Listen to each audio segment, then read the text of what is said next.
Good morning, everyone. This is Pastor Stacy at Warwick Reformed Church, coming to you with this week's Monday morning meditation.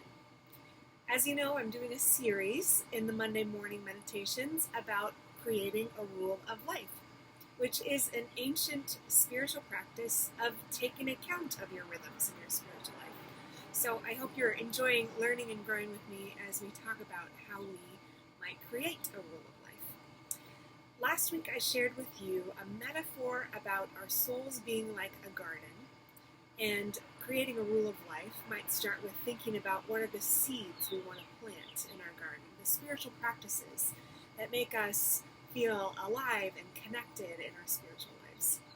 I want to stick with that metaphor today and think about a specific seed, maybe a bigger seed that you might want to plant in your garden of your spiritual life, is going to church to worship on Sunday, or joining online if you're joining online, and how your church family might even help you to grow in your own journey as a follower of Jesus in this world. And to reflect on that this morning, I want to share with you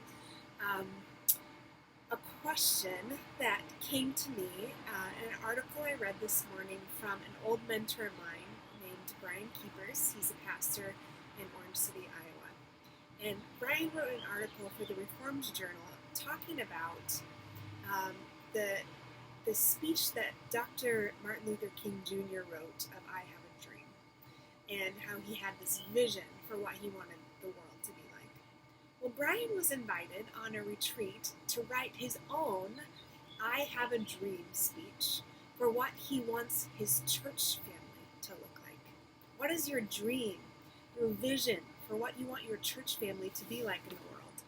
Perhaps you want your church family to be radically welcoming to your community, or you want to have a church family that really engages with the young people in your church.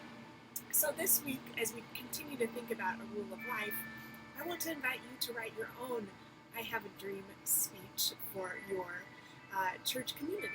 What is it that you would love to see and envision in your church? Get creative and open yourself up to the Spirit. And if you want to share your thoughts with me, I would love to hear them. I'm going to be writing my own as well. So thanks for joining me for this week's Monday morning meditation. If you want to read Brian's article, I'll post it on our Facebook page so you can see it. God's peace to you this day, and may the Lord be with you.